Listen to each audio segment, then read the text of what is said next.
పదే పదే మాట్లాడుతున్నారు మీరు.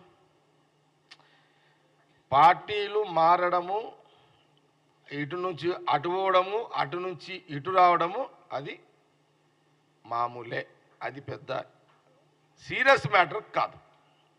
బీఆర్ఎస్ నుంచి కాంగ్రెస్కి, కాంగ్రెస్ నుంచి బీఆర్ఎస్కి, బీజేపీ వాడు ఇటు రావడం, ఇక్కడ ఉన్నాడు అక్కడ బీజేపీకి అయితే ఓరు. ఇది కామన్.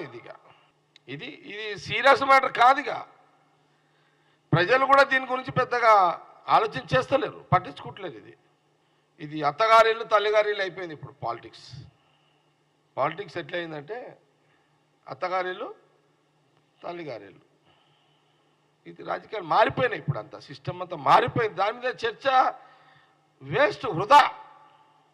అప్పుడు బీఆర్ఎస్ వాళ్ళు నేనే అనుకో, అప్పుడు నేను ఇటు వచ్చిన, ఇటున్న వాళ్ళు మళ్ళీ అటు పోయారు, మన కాంగ్రెస్ వాళ్ళు మళ్ళీ అటు పోయారు, మళ్ళీ ఆడున్న వాళ్ళు ఇప్పుడు ఇటు వస్తున్నారు. జస్ట్ ఎక్స్చేంజ్ ఇది అంతే. దీని మీద ఎందుకు రాధాంతము చర్చ దీని మీద?